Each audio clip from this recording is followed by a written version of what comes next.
Raise your hand if you've ever not asked for help because you didn't want to seem weak or put your problems on other people. Humans are meant to have connections. We shouldn't be expected to go through our problems alone or be happy 24/7. The trials that my uncle faced changed my perspective on how I think about mental health. Last year in AP Lang, I had to write an essay about something that I've never experienced before. Personally, I've never been a drug addict, so I felt like that would be a pretty good topic for me to write about. Honestly, I have a pretty lengthy list of family members who struggle with addiction or other mental illnesses, and my dad's little brother is one of them. So I called him and I asked him if he'd be willing to sit down with me and tell me his story. 10 years ago, he suffered from a really bad back injury that resulted in 2 major surgeries. The doctors told him he'd be in pain for the rest of his life, and they put him on painkillers, obviously. Once the painkillers ran out, he turned to the cheaper, more effective method, heroin.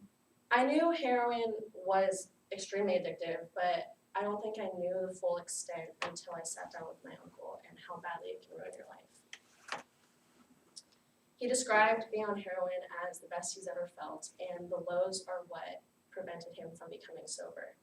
When he wasn't using, he said that his life was spiraling downward and his entire body hurt, not just his back, which really affected his day-to-day life.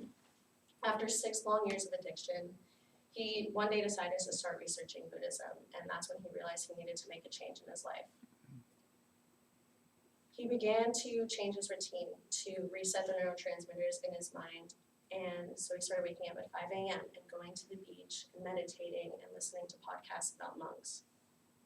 He never asked for help once during this process, and the fact that he made it out sober is extremely lucky because many people don't and their demons catch up to them. He couldn't afford withdrawal medication, so he decided to quit cold turkey one night and sit in his car by himself in a confined space in an empty parking lot and go through the process of withdrawal alone. Excuse me. On the 4th night, he decided to go skydiving, and this symbolized him jumping away from his past, leaving his past behind, and he made a promise to himself while descending back to Earth that he would change his life the second he hit the ground. In the midst of this process, my uncle became a Buddhist, and while he would never want to go through being a drug addict again, he says that he's grateful for the experience because he never would have been able to find enlightenment had he not gone through this experience. I never knew this much about addiction until I sat down with my uncle. It drastically changed the way that I interact with people and how I view mental health. Many people think that drug addicts are junkies that shoot up in alleys, and that's not necessarily true. My uncle had a full-time job. He had a healthy social life, and he was always at family gatherings. It really put into perspective how blind our entire family was to how much he was suffering, and it showed how easily it is to suffer in silence and go through such pain alone.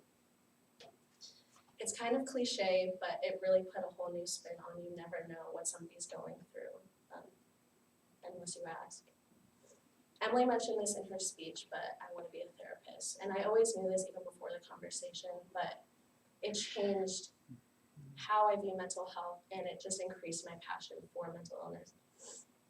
I'm not sure what field I want to go into, but I just know that I want to help people. I think it's really important to me to know that whether it's eating disorders, substance abuse, or any other mental illness, it's not a choice. Nobody asks to go through these things, and it's not something that's easy to control without a little help. I want to reduce the stigma around mental illness, and I want to be open about my struggles and hopefully help somebody else. So this is where it gets a little personal. I struggle with depression and anxiety, and for me that means that I get panic attacks really easily, and I tend to isolate myself when I'm upset, and I lose enjoyment for things that I usually would enjoy. I've been on antidepressants for about 1.5 years, and it's changed my life drastically.